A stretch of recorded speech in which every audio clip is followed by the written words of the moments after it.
जय हिंद दोस्तों, आपका स्वागत है आपके अपने YouTube channel career with teaching पर। दोस्तों उम्मीद करता हूं कि आप सभी लोग स्वस्थ होंगे, मस्त होंगे और ज़बरदस्त होंगे और अपनी आगामी परीक्षाओं की तैयारी अच्छी तरीक़ा से कर रहे होंगे। जो भी दोस्त इस चैनल पर पहली बार आया है, इस चैनल को सब्सक्राइब करें, जिससे कि हमारी आने वाली न्यू वीडियो का नोटिफिकेशन सबसे पहले मिले। दोस्तों वीडियो पर शुरू से अंत तक बने रहें, यह वीडियो आपके लिए बहुत ही महत्वपूर्ण होने वाला है। और इससे पहले वाले लेक्चर में दोस्तों हमने बजट के बारे में जाना था। बजट की परिभाषा क्या होती है दोस्तों? बजट के बारे में आप कह सकते हो कि जो एक साल के अंदर का जितना भी सरकार का लेन देन होता है और उसका लेखा जोखा ही आपका बजट कहलाता है। और बजट के बारे में अगर हम बात करते हैं तो बजट शब्द का बजट को संविधान के अनुच्छेद 112 में बजट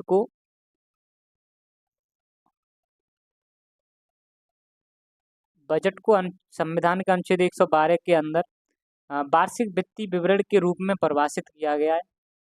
और हालांकि इससे पहले वाले लेक्चर में मैंने दोस्तों आपको बजट के बारे में डिटेल के साथ डिस्कशन करवाया था। इसमें थोड़ा आपका रिवीजन करा दे रहा हूँ, क्या क्या मैंने इससे पहले आपको बजट के बारे में बताया था। बजट शब्द का अगर हम दोस्तों बजट के बारे में बात करें तो हमारे संविधान में बजट शब्द का कोई प्रयोग नहीं हुआ है। इसका प्रयोग बजट शब्द का हमारे संविधान के अनुच्छेद 112 में वार्षिक वित्तीय विवरण के रूप में परिभाषित किया गया है। और अगर हम दोस्तों बात करते हैं हमारा जो एक साल का जो वार्षिक आप कह सकते हो जो भी हमारा एक साल के अंदर जितना भी सरकार लेन देन करती है उसका लेखा जोखा आपका बजट कहलाता है। और हमारा एक साल का जो वित्तीय विवरण जो होता है उसी को हम वित्तीय वर्ष कहते हैं। हमारी वित्तीय वर्ष जो कितनी मानी जाती है वो आपकी 1 अप्रैल से लेकर 31 मार्च तक इसको हम वित्तीय वर्ष कहते हैं। और इसके लिए दोस्तों हमारा हमारा बजट लाया जाता है।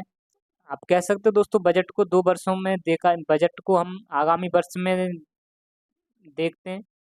और अगर हम दोस्तों यहाँ पर 2 पॉइंट आपको ध्यान रखने हैं कि यहाँ पर एक आपका आगामी वर्ष होता है। आगामी जो वर्ष होती है उसमें आपको बजट को प्रस्तुत किया जाता है। और जो पिछला वर्ष होता है, पिछली वर्ष के लिए जो हमारा दोस्तों सरकार ने क्या क्या उपलब्धियां हासिल की हैं उसके लिए हमें सरकार आर्थिक सर्वेक्षण को प्रस्तुत करती है। और सरकार अगली साल आने वाली आगामी वर्ष में क्या क्या हासिल करेगी, क्या क्या उपलब्धियों को हासिल करेगी, उसके लिए बजट को प्रस्तुत किया जाता है। यानी कि ये बजट आपका आर्थिक सर्वेक्षण हो गया और ये आपका बजट हो गया, इनको दोनों को जो तैयार करने का काम होता है वो आपका वित्त मंत्रालय करता है। और इनको संसद में जो प्रस्तुत करता है वो आपका वित्त मंत्री करता है। और एक दोस्तों आपका सीईए होता है जिसको हम कह सकते हैं जो चीफ चीफ इकोनॉमिक एडवाइजर, जिसे हम मुख्य आर्थिक सलाहकार होते हैं। ये संविधान में आने यानी कि ये आपका संसद में संविधान नहीं दोस्तों, ये संसद में आपका इनको बजट को आपका आर्थिक सर्वेक्षण हो गया, बजट हो गया, इनको पढ़कर सुनाता है। और आपका आर्थिक सर्वेक्षण दोस्तों बजट से एक दिन पहले प्रस्तुत किया जाता है संसद में। और फिर आपकी संसद में इसमें बहस चलती है बजट से संबंधित। और बजट में ये बताया जाता है कि सरकार कहाँ कहाँ पर शिक्षा पर, आपके स्वास्थ्य पर, किसानों पर, योजना पर कहाँ कहाँ कितना खर्च करेगी। और आर्थिक सर्वेक्षण में ये बताया जाता है कि सरकार ने क्या क्या हासिल किया है। आपका आर्थिक सर्वेक्षण 31 जनवरी को प्रस्तुत किया जाता है और ये आपका बजट हो गया 1 फरवरी को प्रस्तुत किया जाता है। हालांकि 1 अप्रैल को ये दोस्तों लागू किया जाता है, 1 अप्रैल से 31 मार्च तक बजट आपका आगामी वर्ष के लिए प्रस्तुत किया जाता है। और आपका आर्थिक सर्वेक्षण दोस्तों पिछले वर्ष का होता है। उम्मीद करता हूँ कि सभी के सभी पॉइंट आपको समझ में आए होंगे। पिछले वीडियो में जाकर आप इसको पढ़ सकते हो, देख सकते हो।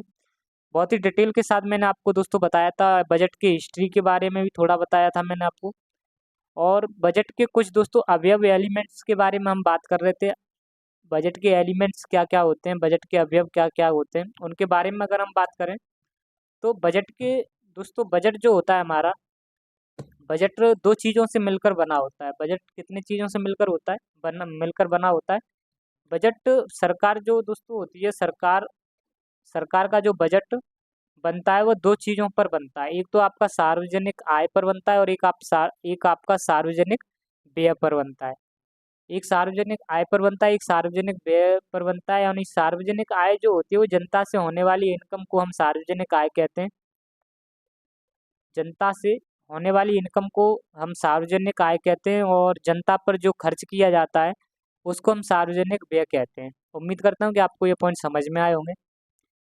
अगर हम दोस्तों बात करते हैं कि सरकार सरकार जो होती है, सरकार की जो आय होती है वो कैसे कैसे होती है, सरकार की आय के बारे में भी जानेंगे, सरकार की आय किस तरीके से होती है, और सरकार का जो व्यय होता है वो किस तरीके से होता है। पहले हम दोस्तों सार्वजनिक आय के बारे में बात करते हैं कि सरकार की आय कहाँ कहाँ से कैसे कैसे होती है। सार्वजनिक आय दोस्तों यानी कि सरकार की जो आय होती है वो आपकी राजस्व आय से प्राप्त होती है और पूंजीगत आय से प्राप्त होती है। अब दोस्तों एक एग्जांपल से मैं आपको समझा देता हूँ, ये आपको एग्जैक्ट समझ में आ जाएंगे क्या क्या इसमें बताया गया है, क्या क्या नहीं बताया गया है। एक एग्जाम्पल से आपको समझ में आएंगे दोस्तों, ये एग्जाम्पल आपने समझ लिया तो फिर ये आपको सार्वजनिक आपको राजस्व आय पूंजीगत आय दोनों समझ में आ जाएंगे अपने आप से। सबसे पहले अगर हम बात करते हैं दोस्तों, ये मान के चलो ये आप हो, और ये मान के चलो ये आप हो दोस्तों, और आपके पास मान के चलो 20 हेक्टेयर जमीन है,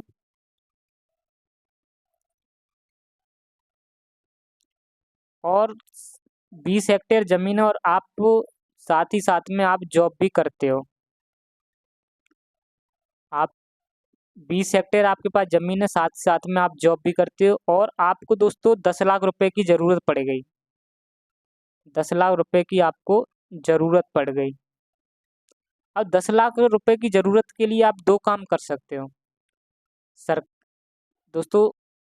10 लाख रुपए की जरूरत के लिए आप दो काम कर सकते हो। पहला काम तो ये है, दो तरीके इसके हैं। पहला तरीका तो ये है कि आप जमीन को बेच दो, जमीन को बेच दो। दूसरा तरीका ये है कि 10 लाख रुपए की जरूरत को पूरा करने के लिए दूसरा तरीका ये है कि आप कहीं से किसी भी अपने रिश्तेदारों से आप कहीं से भी लोन ले सकते हो। दो काम है दोस्तों आपके, दो तरीके हैं, पहला आप जमीन बेच सकते हो, दूसरा आप लोन ले सकते हो। तो दोस्तों कहीं ना कहीं अगर हम जमीन बेच देंगे, अब यहाँ पर दोस्तों आपको यहीं से दो पॉइंट निकालने हैं। यहाँ पर अगर यहीं से दोस्तों आपको समझना है, ये मैंने एग्जाम्पल आपको दिए हैं। अगर हम दोस्तों जमीन बेच देते हैं तो कहीं ना कहीं हमारी संपत्ति में कमी देखने को मिलेगी, संपत्ति में कमी देखने को मिलेगी। और आपको सही से देखना है दोस्तों। और अगर दोस्तों अगर हम बात करें कि लोन ले लेते हैं तो हमें कहीं ना कहीं हमारी जो कर्जदारी है, जो हमारी दे कर्जदारी है, जो उधारी है, वो आपकी उसमें वृद्धि हो जाएगी। कर्जदारी या उधारी को हम दोस्तों इकोनॉमिक भाषा में कहते हैं देयता में वृद्धि हो जाएगी, देयता में वृद्धि हो जाएगी। ये दो टर्म्स हैं आपके। जब या तो हम जमीन बेच देते हैं, मान के चलो दोस्तों हमारे पास 20 हेक्टेयर जमीन थी, आपने आपने 2 हेक्टेयर जमीन बेच दी, और आपके पास आपको 10 लाख रुपए की जरूरत थी, वो भी आपकी पूर्ति हो गई। अगर आप दूसरा काम ये था कि आपने लोन ले लिया, इससे भी आपके 10 लाख की रुपए की जरूरत हो गई। लेकिन दोस्तों आपकी संपत्ति में कमी हुई और आपकी देयता में कमी वृद्धि हुई, देयता में वृद्धि वृद्धि हुई। तो इस प्रकार की जो आय होती है उसको हम दोस्तों राजस्व आय कहते हैं। इस प्रकार की आय को हम राजस्व आय कहते हैं। यही सरकार काम करती है दोस्तों। सरकार भी क्या करती है कि सरकार भी अपनी संपत्तियों को बेच देती है। जैसे कि जो संपत्तियों को बेच देती है उसको हम इकोनॉमिक्स भाषा में प्राइवेटाइजेशन कहते हैं। यानी कि सरकार अपनी चीज़ों को बेच देती है, प्राइवेटाइजेशन कर देती है। या तो दूसरा काम ये करती है, प्राइवेटाइजेशन करने के बाद सरकार अपने रुपयों जितने भी रुपए की ज़रूरत होती है उनको उन अपनी ज़रूरतों को पूरा कर लेती है, यानी कि यहाँ से आय उनको मिल जाती है। दूसरा काम ये करती है कि सरकार लोन भी ले लेती है, चाहे आपका वर्ल्ड बैंक हो गया, चाहे आपका एशियन डेवलपमेंट बैंक हो गया, चाहे आपका आरबीआई हो गया। इन बैंकों से ये लोन ले लेती है, जिससे कि इनकी कर्जदारी उधारी सरकार पे बढ़ जाती है, देयता में वृद्धि हो जाती है। तो यहाँ से भी ये अपने रुपयों की ज़रूरतों को पूरा कर लेते हैं, तो यहाँ से भी इनकी आय आय इनको प्राप्त हो जाती है। लेकिन इस प्रकार की आय को हम राजस्व आय कहते हैं। तो सरकार ये दो काम करती है। और दूसरा यहाँ पर दोस्तों आपको ये समझना है, यहीं से आपसे ही एग्जाम्पल है। दूसरा दूसरा आप ये काम ये कर सकते हो कि आप 10 लाख रुपए की ज़रूरत को पूरा करने के लिए आप पहला तो आप जॉब कर रहे हो, तो जॉब से यानी कि आप पहला तो आप यहाँ पर आपके ये और तरीका दूसरा तरीका है, यहाँ पर आप जॉब करके रुपयों को पूर्ति कर सकते हो, 10 लाख रुपए की ज़रूरतों को पूरा कर सकते हो। दूसरा तरीका ये है कि आप यहाँ बिजनेस डाल के बिजनेस खोलकर अपने इन 10 लाख रुपयों की ज़रूरतों को पूरा कर सकते हो। तो दो तरीके यहाँ पर हो गए। तो यहाँ से जो रिजल्ट आएगा दोस्तों, यहाँ से अगर जो रिजल्ट आएगा आपका, वो रिजल्ट आएगा कि अगर आप जॉब कर रहे हो, यहाँ पर अगर आप जॉब कर रहे हो तो यहाँ पर आपकी संपत्ति में कमी नहीं होगी। यहाँ पर नहीं तो आपकी,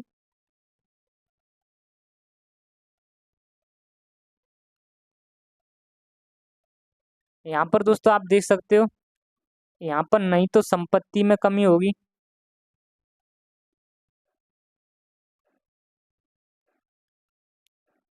सॉरी दोस्तों, ये आपको ये पॉइंट याद रखना, ये राजस्व व्यय नहीं होगा, ये आपका पूंजीगत व्यय होगा। पूंजीगत आय होगी, क्योंकि यहाँ पर हम जमीन को बेच देते हैं या लोन लोन ले लेते हैं, तो ये आपका पूंजीगत आय होता है। ये सॉरी दोस्तों, ये मैंने आपको राजस्व आय बता दिया था, ये आपका पूंजीगत आय होगा।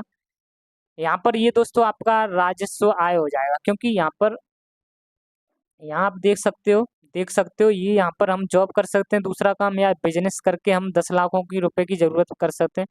तो यहाँ पर आपकी जब जॉब कर रहे हो तो यहाँ पर ना तो संपत्ति में कमी होगी, ना ही संपत्ति में कमी होगी, और ना ही दोस्तों यहाँ पर हम पर कर्जदारी किसी की वृद्धि होगी। नहीं तो यहाँ पर कर्जदारी यानी आप कह सकते हो उधारी या देयता में वृद्धि होगी।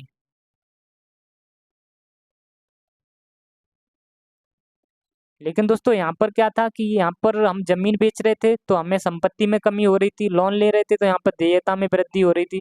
तो इस तरीके की जो आय थी वो आपकी पूंजीगत आय थी। और यहाँ पर दोस्तों जॉब कर रहे हैं, इससे हम अपने रुपयों की ज़रूरतों को पूरा कर रहे हैं। जॉब करने से यहाँ पर ना तो संपत्ति में कमी होगी, क्योंकि जॉब कर रहे हैं, रुपए आ रहे हैं, तो संपत्ति को बेचेंगे ही नहीं, तो संपत्ति में कमी ही नहीं होगी। नहीं तो यहाँ पर हम पर किसी का कर्जा हो रहा है, तो यहाँ पर ना ही तो देयता में वृद्धि होगी। तो इस तरीके से जो हमें रुपए पैसे की आय मिलती है, उसको हम दोस्तों कहते हैं राजस्व आय। इसको हम कहेंगे राजस्व आय। तो ये भी सरकार के भी काम है दोस्तों, सरकार जॉब करती है, जॉब से क्या करती है, यहाँ से हमसे टैक्स वगैरह बहुत सारी चीज़ें लेती है। तो यहाँ पर सरकार की ना तो संपत्तियों में कमी होती है, और ना ही यहाँ पर सरकार की जो देयता है, जो कर्जदारी है, यहाँ पर ना तो इसमें कोई वृद्धि होती है, क्योंकि दोस्तों यहाँ पर कर्ज ना तो इनमें कर्जा बढ़ेगा। तो इस तरीके से जो आय प्राप्त होती है उसको हम राजस्व आय कहते हैं। तो यही पॉइंट दोस्तों इधर लिखे हुए हैं। राजस्व आय क्या होता है? राजस्व आय में दोस्तों क्या होता है कि यहाँ पर सरकार की देयता में ना तो वृद्धि हो, देयता में वृद्धि ना हो, और ना संपत्ति में कमी हो। तो इस प्रकार से जो आय प्राप्त होती है उसको हम राजस्व आय कहते हैं। उदाहरण में देख सकते हो दोस्तों, उदाहरण में दो तरीके से आय प्राप्त की जाती है राजस्व आय। सरकार राजस्व आय दो तरीके से प्राप्त कर सकती है, एक तो टैक्स, एक कर के माध्यम से, और एक गैर कर यानी कि नॉन टैक्स के माध्यम से। अब ये दोस्तों टैक्स जो हम कुछ डायरेक्ट टैक्स होते हैं आपके, जैसे कि आपका इनकम टैक्स हो गया, कॉरपोरेट टैक्स हो गया, इस तरीके से डायरेक्ट टैक्स जो लेती है उससे सरकार अपनी राजस्व आय को पूरा करती है। यहाँ से ना तो उनकी देयता में यानी कर्जदारी में कोई वृद्धि हो रही है, और ना ही उनकी संपत्तियों को बेचा जा रहा है, ना तो संपत्तियों में कमी हो रही है। तो इस तरीके के जो इन टैक्सों से जो राजस्व आय प्राप्त होती है, इसको हम इन इनसे हम रा- इनसे ही हमें दोस्तों सरकार को डायरेक्ट टैक्स से इनडायरेक्ट टैक्स से राजस्व आय प्राप्त होता है। ना तो इनसे संपत्तियों में कमी होती है, और ना ही देयता में वृद्धि होती है। तो यहाँ से जो आय प्राप्त होती है उसको हम राजस्व आय कहते हैं। और आपके गैर टैक्स भी हैं, नॉन नॉन नॉन टैक्स भी हैं कुछ। नॉन टैक्स के बारे में अगर हम बात करते हैं तो ये आपके गैर कर जो हैं, गैर कर के बारे में अगर हम बात करें तो आप सरकार जैसे कि गैर कर में सरकार ब्याज लेती है। ये आपके दोस्तों गैर कर जो होते हैं, यहाँ से सरकार ने मान के चलो किसी को लोन दे दिया, किसी को लोन प्रोवाइड कर दिया, रुपए दे दिए उधार, तो वहाँ से जो ब्याज प्राप्त होती है वो एक तरीके का नॉन टैक्स होता है। तो यहाँ से भी सरकार की संपत्ति में ना तो कमी हो रही है, ना तो देयता में यानी कि उसकी उधारी में वृद्धि हो रही है। तो क्योंकि यहाँ से तो उसको ब्याज मिल रहा है, तो इस तरीके से भी आय प्राप्त हो रही है, तो ये भी सरकार की एक राजस्व आय होती है। और दूसरा अगर हम बात करें, दूसरा है हमारे लाभ एवं लाभांश, यानी कि जो कंपनियां होती हैं सरकार की, कंपनियां कौन कौन सी होती हैं, जैसे सरकार की कंपनी BSNL हो गया, बेल हो गया, गेल हो गया, ये सभी कंपनियां हैं। यहाँ से जो रुपए, जो सरकार को लाभ प्राप्त होता है, रुपए जो प्राप्त होते हैं, जो आय प्राप्त होती है, तो इस प्रकार की आय को हम राजस्व आय कहते हैं। कंपनियों से भी दोस्तों इनसे लाभ होता है सरकार को। तो यहाँ यहाँ से भी संपत्ति, सरकार की ना तो संपत्ति में कमी हो रही है और ना ही तो कर्जा कर्जा में दोस्तों वृद्धि हो रही है, क्योंकि कर्जा लेना ही नहीं पड़ रहा। तो यहाँ पर इस तरीके की आय को हम राजस्व आय कहते हैं। उम्मीद करता हूँ कि आपको ये पॉइंट समझ में आए होंगे।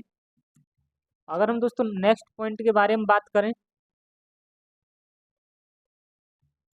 नेक्स्ट पॉइंट के बारे में अगर हम बात करें, नेक्स्ट पॉइंट हमारा है पूंजीगत आय। पूंजीगत आय के बारे में अगर हम बात करते हैं, पूंजीगत आय के और भी दोस्तों कुछ इसके और भी कुछ एग्जाम्पल हैं नॉन टैक्स के। नॉन टैक्स के बारे में अगर हम बात करें तो ये हमारा जुर्माना हो गया।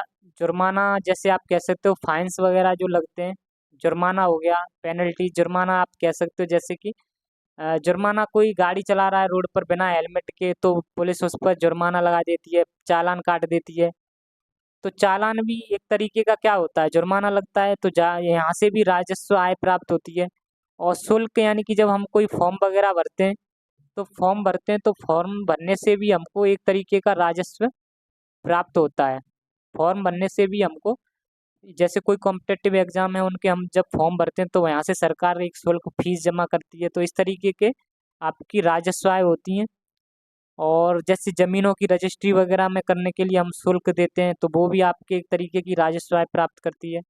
पूंजीगत आय में मैंने आपको बता दिया था एग्जाम्पल देके दोस्तों, पूंजीगत आय क्या होती है।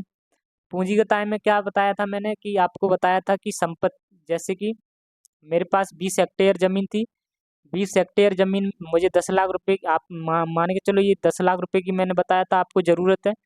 और 20 हेक्टेयर आपके पास ज़मीन है, उसमें से आपने 2 हेक्टेयर ज़मीन बेच दी, तो आपके पास 18 हेक्टेयर ज़मीन बची। तो इसमें कहीं ना कहीं आपकी संपत्ति में कमी हो गई थी, और संपत्ति में कमी हुई थी। और दूसरा, हालांकि आपने जमीन बेच के अपनी आय को तो पूरा कर लिया, अपनी 10 लाख रुपए की जरूरत तो पूरी कर ली। और दूसरा काम ये था कि किसी से आपने रिश्तेदारों रिश्तेदारों से लोन ले लिया। तो लोन ले लिया यानी उधार ले लिया, कर्जा, कर्जा में यहाँ पर कर्जा ले लिया, यानी तो यहाँ पर कर्जे में भी वृद्धि हो जाती है, देनदारी में भी, लाइबिलिटीज में भी वृद्धि हो जाती है। उधारी या कर्जदारी को हम इकोनॉमिक भाषा में देनदारी कहते हैं या लाइबिलिटी कहते हैं। तो यहाँ पर दोस्तों देनदारी में भी वृद्धि हो जाती है। तो यहाँ से भी आप रुपयों की, 10 लाख रुपयों की जरूरतों को पूरा कर सकते हो। तो इस प्रकार के जो आय प्राप्त होती है उसको हम पूंजीगत आय कहते हैं। ऐसे भी सरकार भी काम करती है दोस्तों। सरकार अपनी संपत्तियों को बेच देती है, बिक्री कर देती है, और बैंकों से लोन ले लेती है। तो यहाँ पर संपत्तियों में भी कमी देखने को मिलती है, और देनदारियों में भी सरकार के वृद्धि हो जाती है, यानी कि कर्जदारी में भी वृद्धि हो जाती है। तो यहाँ से हालांकि आय तो प्राप्त हो जाती है। तो इस तरीके की आय को हम पूंजीगत आय कहते हैं। एग्जाम्पल में देखेंगे दोस्तों, तो वही पॉइंट लिखा है, संपत्ति में कमी देखने को मिलेगी, और आपकी देनदारी में भी वृद्धि हो जाती है। इस तरीके की आय को हम पूंजीगत आय कहते हैं। सरकार द्वारा जो ऋण लेना होता है, लोन लेती है, चाहे आपका वर्ल्ड बैंक हो गया, एशियन डेवलपमेंट बैंक हो गया, RBI बैंक हो गया, यहाँ से जो सरकार ऋण लेगी, तो कहीं ना कहीं सरकार के ऊपर कर्जे में वृद्धि हो जाएगी, देनदारी में भी वृद्धि हो जाएगी। तो इस तरीके की आय आय सरकार आय तो अपनी इनकम तो पूरा कर लेगी, पर लेकिन इस तरीके की जो आय होती है वो आपकी पूंजीगत आय होती है। दूसरा एग्जाम्पल, सार्वजनिक उपक्रम का विनिवेश। सार्वजनिक उपक्रम का विनिवेश यानी कि डिसइन्वेस्टमेंट। इसमें क्या होता है कि सरकार अपनी कंपनियों के कुछ हिस्सेदारियों को बेच देती है। तो इस तरीके से हिस्सेदारियों को बेचकर सरकार अपनी संपत्तियों में कमी कर लेती है, पर लेकिन अपनी आय को पूरा कर लेती है। तो इस तरीके की आय को भी पूंजीगत आय कहते हैं। जैसे दोस्तों मैंने आपको बताया है कि मैंने इससे पहले भी लेक्चरों में कई बार एग्जांपल दिए कि रिलायंस कंपनी होती है, और इसकी ये अपने शेयर जो बेच रही होती है, तो मान के चलो 100 शेयर इसके मैंने खरीद लिए, तो इसमें मैंने अपना इन्वेस्ट कर दिया। तो इसी तरीके से सरकार भी क्या करती है कि अपने अपने हिस्सों को बेच देती है प्राइवेट लोगों को। प्राइवेट लोगों को जब बेच देती है तो उसको विनिवेश कहा जाता है। ये मैंने अपना निवेश यहाँ कर दिया, लेकिन सरकार यहाँ विनिवेश कर रही है, अपनी संपत्तियों को बेच रही है। तो जैसे दोस्तों पार्क हो गए, बांध हो गए, पार्कों को ही सरकार बेच दे, या बांधों हो गया, एयरपोर्ट हो गया, पोर्ट हो गए, इनकी जब बिक्री कर देती है सरकार, तो उसको हम दोस्तों पूंजीगत व्यय कहते हैं, क्योंकि यहाँ पर आप देख सकते हो संपत्ति में कमी देखने को मिल रही है, इसलिए हम इसको पूंजीगत व्यय कहते हैं। उम्मीद करता हूँ कि आपको यह पॉइंट समझ में आए होंगे। नेक्स्ट है दोस्तों ऋण की वसूली करना। यानी कि जब हम ऋण की वसूली करते हैं, जब सरकार ऋण की वसूली करती है, जब सरकार किसी को अपना लोन जब ऋण दे देती है और उससे अपना रिकवर करती है, तो वो आपका एक तरीके की संपत्ति होती है। तो उसको हम पूंजीगत व्यय में रखते हैं। जैसे मान के चलो ये मैं हूँ, और ये आप हो, मैंने आपको 100 रुपये उधार दिए होंगे, आपको एज ए लोन आपको उधार दिया होगा। अब ये मैं अपना वसूलना चाह रहा हूँ, तो कहीं ना कहीं ये मेरे 100 रुपये जो है वो संपत्ति है एक तरीके से। तो इसी तरीके से सरकार भी जब अपना लोन दे देती है और उसको जब वो वसूल करती है, तो वो सरकार की एक संपत्ति होती है, इसलिए इसको पूंजीगत आय में रखा गया है। उम्मीद करता हूँ कि आपको ये पॉइंट समझ में आए होंगे। नेक्स्ट पॉइंट के बारे में अगर दोस्तों हम बात करें, सरकारी व्यय क्या होता है? सरकारी व्यय कहो इसको, या सार्वजनिक व्यय कह सकते हो। मैंने आपको बताया था बजट के बजट के अवयव दो बताए थे। सबसे पहले एक तो सार्वजनिक आय था, और एक दोस्तों सार्वजनिक व्यय था। इसके भी दो भाग थे, एक राजस्व आय था, एक आपका पूंजीगत आय था। और इस तरीके से आपके सार्वजनिक व्यय कह सकते हो, या आप सरकारी व्यय कह सकते हो। इसके भी दो अवयव होते हैं, एक आपका राजस्व व्यय होता है, एक आपका पूंजीगत व्यय होता है। अब इसको एक एग्जाम्पल से दोस्तों मैं आपको समझा देता हूँ, तो एग्जाम्पल से आपको समझ के बेस्ट समझ में आ जाएगा। आपको यहाँ पर समझा देता हूँ। उस टाइम पर दोस्तों मान के चलो ये आप हो, उस टाइम पर दोस्तों आपको 10 लाख रुपए की जरूरत पड़ रही थी, और अब मान के चलो आपके पास 5 लाख अभी रुपए हैं, 5 लाख आपके पास ये रुपए हैं, और ये आप अब इन 5 लाख रुपयों को आप किस दो तरीके से खर्च कर सकते हो। इनको 5 लाख रुपयों को आप दो तरीके से खर्च कर सकते हो। एक तो पहला काम तो आप ये कर सकते हो कि इन रुपयों को आप अच्छी अच्छी जगहों पर घूमकर एज अ पर्यटक टाइप से आप कह सकते हो, टूरिस्ट टाइप से आप कह सकते हो। तो अच्छी अच्छी जगहों पर, स्थानों पर आप घूमकर इनको खर्च कर सकते हो। पहली बात तो ये, आप 5 लाख रुपए को ऐसे खर्च कर सकते हो। और दूसरा दूसरा प्रकार ये है कि आप किसी का कर्जा नहीं दो। दूसरा, आप यहाँ पर कर्जा किसी का नहीं दो। इस तरीके से, पहले तरीके से, दूसरे तरीके से ऐसे खर्च कर सकते हो। अब यहाँ से जो रिजल्ट आएगा दोस्तों, जब हम ऐसे ही खर्च अच्छे अच्छे स्थानों पर घूम घूम कर खर्च कर देते हैं, तो हम यहाँ पर ना तो यहाँ पर दोस्तों हमारी संपत्ति में वृद्धि हो रही है, ना तो यहाँ पर हमारी संपत्ति में वृद्धि हो रही है, और नहीं हम यहाँ पर किसी का कर्जा दे रहे हैं, नहीं तो हम यहाँ पर किसी का कर्जा दे रहे हैं। तो यहाँ पर जब संपत्ति में ना तो वृद्धि होती है, और ना ही हम किसी का कर्जा दें, ना हम किसी का कर्जा दें, तो इस तरीके के इस तरीके का दोस्तों जो आपका व्यय होता है, इस तरीके का जो व्यय होता है वो आपका राजस्व व्यय कहलाता है। इस तरीके का जो व्यय होता है वो आपका राजस्व व्यय कहलाता है, जिससे दोस्तों ना तो संपत्ति की वृद्धि हो, और ना ही देयता कम हो, यानी कर्जदारी कम हो। ना तो देयता कम हो, ना तो संपत्ति में वृद्धि हो। तो इस तरीके के व्यय को हम राजस्व व्यय कहते हैं। दूसरा काम आप इन 5 लाख रुपए का ये कर सकते हो कि आप कहीं भी आप प्लॉट खरीद सकते हो, यानी कि आप इन्वेस्ट कहीं कर सकते हो। दूसरा काम ये कर सकते हो, या इन्वेस्ट कर सकते हो, कहीं प्लॉट खरीद सकते हो, दुकान खरीद सकते हो, घर खरीद सकते हो। और एक काम आप ये कर सकते हो कि यहाँ पर आप किसी का कर्जा दे सकते हो, कर्जा दे दो। यहाँ पर आप हवा में खर्च कर रहे थे और किसी का कर्जा नहीं दे रहे थे, जिसकी वजह से यहाँ पर हवा में खर्च करने की वजह से आपकी संपत्ति में भी वृद्धि नहीं हो रही थी, और नहीं तो यहाँ पर कर्जे में भी कमी हो रही थी।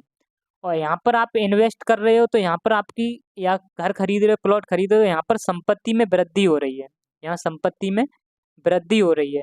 और यहाँ दोस्तों जो कर्जा आप किसी का दे रहे हो तो कर्जे में भी कहीं ना कहीं कमी देखने को मिल रही है, कम कर्जे में भी आपकी कमी देखने को मिल रही है। तो इस तरीके का जो व्यय होता है वो आपका पूंजीगत व्यय होता है, इस तरीके का व्यय होता है वो आपका पूंजीगत व्यय होता है। तो वही एग्जाम्पल दोस्तों यहाँ पर मैंने आपको समझा दिया, तो यहाँ पर वही लिखा है, राजस्व व्यय जो होता है वो आपके न संपत्ति में वृद्धि ना हो और ना देयता में कम हो। यानी कि आप कह सकते हो जो राजस्व खर्चे में क्या होता है कि जैसे कि आप इसमें क्या होता है कि सर, इसमें आप कह सकते हो आपके पास मैंने एग्जाम्पल दिया था 5 लाख रुपए हैं और उनको आप हवा में उड़ा दे रहे हो, ना तो आप संपत्ति में बढ़ रही है, ना प्लॉट खरीद रहे हो, ना खेत खरीद रहे हो, कुछ नहीं खरीद रहे हो, और ना ही तो आप कर्जा वापस कर पा रहे हो, तो ऐसे ही पैसों को खर्च कर दे रहे हो। तो इस प्रकार के खर्चे को हम राजस्व व्यय कहते हैं। तो इसी तरीके से सरकार के राजस्व खर्चे में क्या क्या आता है, सरकार के कुछ खर्चे होते हैं जैसे वेतन, जैसे वेतन सरकार जब दे देती है तो इससे ना सरकार का राज संपत्ति में वृद्धि होती है और ना ही किसी की ना ही तो कर्जे में कमी होती है। और दूसरा है जैसे पेंशन, पेंशन जब सरकार देती है, चाहे आपके कैसे भी विधवा पेंशन हो, वृद्धा पेंशन हो, खेत की पेंशन हो, किसी तरीके की पेंशन जब सरकार देती है तो सरकार की संपत्ति में वृद्धि नहीं होती है, ना ही सरकार के कर्जे में कमी होती है। तो इस तरीके के जो व्यय होते हैं सरकार के वो राजस्व व्यय होते हैं। दूसरा है सरकार का ब्याज भुगतान करना, सरकार ने कहीं से लोन लिया है और लोन का ब्याज दे रही है, तो सरकार यहाँ पर ब्याज दे रही है, ना कि इसकी संपत्ति में वृद्धि हो रही है, ना ही इसकी देयता में, यानी कि जो जो कर्जदारी है उसमें कमी हो रही है। कर्ज अलग होता है दोस्तों, ये लोन हो गया, और इसका ब्याज अलग हो गया। सरकार यहाँ ब्याज दे रही है, ना कि लोन दे रही हो। तो ब्याज देने से ब्याज का भुगतान करने से सरकार की संपत्ति में भी वृद्धि नहीं होती है और ना ही देयता में, यानी कि उधारी में कमी होती है। तो इस तरीके के व्यय को राजस्व व्यय कहते हैं। और सब्सिडी हो गई, सब्सिडी जैसे गैसों पर और दी जाती है, सरकार देती है। छात्रवृत्ति स्कॉलरशिप भी सरकार देती है, इन पे भी, ये भी आपके राजस्व व्यय में ही आते हैं। और सरकार आपकी शिक्षा पर, स्वास्थ्य पर, आपका एक पॉइंट और ये और रहेगा, भूकंप पीड़ितों पर भी जो सरकार व्यय करती है। इस प्रकार के व्यय भी आपके राजस्व व्यय होते हैं। इन पर क्या होता है कि सरकार जब कभी कोई मर जाता है तो मुआवजा देती है, 10 लाख रुपए दे देती है, मरने पर 15 लाख रुपए दे देती है। तो इस प्रकार के जो व्यय होते हैं सरकार के वो राजस्व व्यय होते हैं। और शिक्षा, स्वास्थ्य, किसानों और नए कानून व्यवस्थाओं को बनाने के लिए जो व्यय करती है, खर्च करती है सरकार, वो सभी के सभी आपके राजस्व व्यय में आते हैं। उम्मीद करता हूँ कि आपको ये पॉइंट समझ में आया होगा। नेक्स्ट पॉइंट के बारे में अगर हम बात करें, पूंजीगत व्यय क्या होता है, मैंने आपको बता दिया था। जो 5 लाख रुपए थे व्यक्ति के पास, वो अपना कुछ इन्वेस्ट कर देता है, घर खरीद लेता है, खेत खरीद लेता है, जिससे कि उसकी संपत्ति में तो वृद्धि हो जाती है। और या तो दूसरा काम ये कर सकता है, वो अपना कर्जा दे दे, अपना जहाँ से मान के चलो 5 लाख से 2 लाख रुपए उसने अपना कर्जा दे दिया, तो कहीं ना कहीं उसकी देयता में कमी हो जाती है। तो जब देयता में कमी हो जाए, कर्जदारी में कमी हो जाए, उधारी में कमी हो जाए, लेकिन दोस्तों उधारी में कमी हो जाए और कर्जदारी में कमी हो जाए, इनको इकोनॉमिक्स भाषा में देयता या लायबिलिटीज कहते हैं। तो जब कमी हो जाती है और संपत्तियों में जब वृद्धि हो जाए, प्लॉट खरीद ले, दुकान खरीद ले, तो इस प्रकार के जो व्यय होते हैं उनको पूंजीगत व्यय कहते हैं। अब ये दोस्तों सरकार के पूंजीगत व्यय क्या क्या हो सकते हैं, जैसे ऋण भुगतान कर देना। अब किसी से लोन लिया है, आपका वर्ल्ड बैंक हो गया, कहीं से भी किसी भी बैंक से लोन लिया हो, उसका ऋण दे दिया, तो यहाँ पर कहीं ना कहीं उसकी जो कर्जदारी थी, सरकार की जो कर्जा था, वो कहीं ना कहीं कम देखने को मिला, तो देयता में कमी हुई। और सरकार के द्वारा जैसे रोड को बनवाना, रोड का निर्माण करवाना, पार्क का बनवाना, पोर्ट का निर्माण करवाना, इंडस्ट्रियों का निर्माण करवाना, डैमों का निर्माण करवाना, तो इस तरीके से सरकार इन सभी का निर्माण करके अपनी संपत्ति में भी वृद्धि कर लेती है। तो इस तरीके के जो व्यय होते हैं वो आपके पूंजीगत व्यय कहलाते हैं सरकार के। अब दोस्तों ये आपका क्वेश्चन है, आपको देख लेने कि सरकार द्वारा लिया गया जो ऋण होता है, सरकार ने ऋण लिया, तो इस तरीके का ऋण आपका पूंजीगत आय कहलाता है। मैंने आपको बताया था रिश्तेदारों से जब ऋण लेते हैं तो वो आपका पूंजीगत आय होता है। चाहे आप दोस्तों जब आप प्रॉपर्टी या अपना कुछ बेच देते हैं, बिक्री कर देते हैं, तो वो भी आपका, वहाँ से जो रुपए मिलते हैं वो भी कहीं ना कहीं आपकी पूंजीगत आय देखने को मिलती है। और नेक्स्ट दोस्तों, नेक्स्ट पॉइंट के बारे में बात करें, दूसरा क्वेश्चन टाइप का ये बन जाता है, तो सरकारी जो कर्मचारियों का जो वेतन भुगतान होता है वो भी आपका वो राजस्व व्यय में आता है। मैंने आपको बताया था ये हो गया वेतन वगैरह, तो ये आपके राजस्व व्यय में आते हैं। नेक्स्ट पॉइंट के बारे में बात करें दोस्तों, घाटा। घाटा के बारे में हालांकि डिटेल के साथ नेक्स्ट वीडियो में बताएंगे, थोड़ा जान लो घाटा क्या होता है दोस्तों, जैसे डेफिसिट कहते हैं।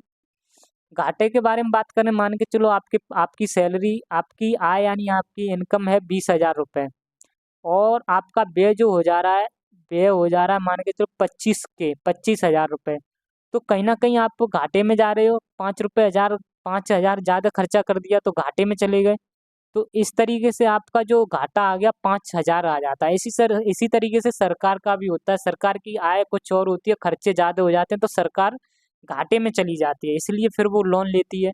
तो इसलिए दोस्तों बजट बनाए जाते हैं आपके, घाटा नहीं हो इसके लिए बजट बनाए जाते हैं। एक आपका संतुलित संतुलित बजट होता है जिसमें आय और व्यय दोनों समान होते हैं, जो आय भी बराबर हो और व्यय भी दोनों बराबर होते हैं। दूसरा पॉइंट, एक अतिरेक बजट बनाया जाता है। इसमें क्या होता है कि जो आय होती है वो व्यय से ज़्यादा होती है, ये हमको देखने को मिलता है विकसित देशों में।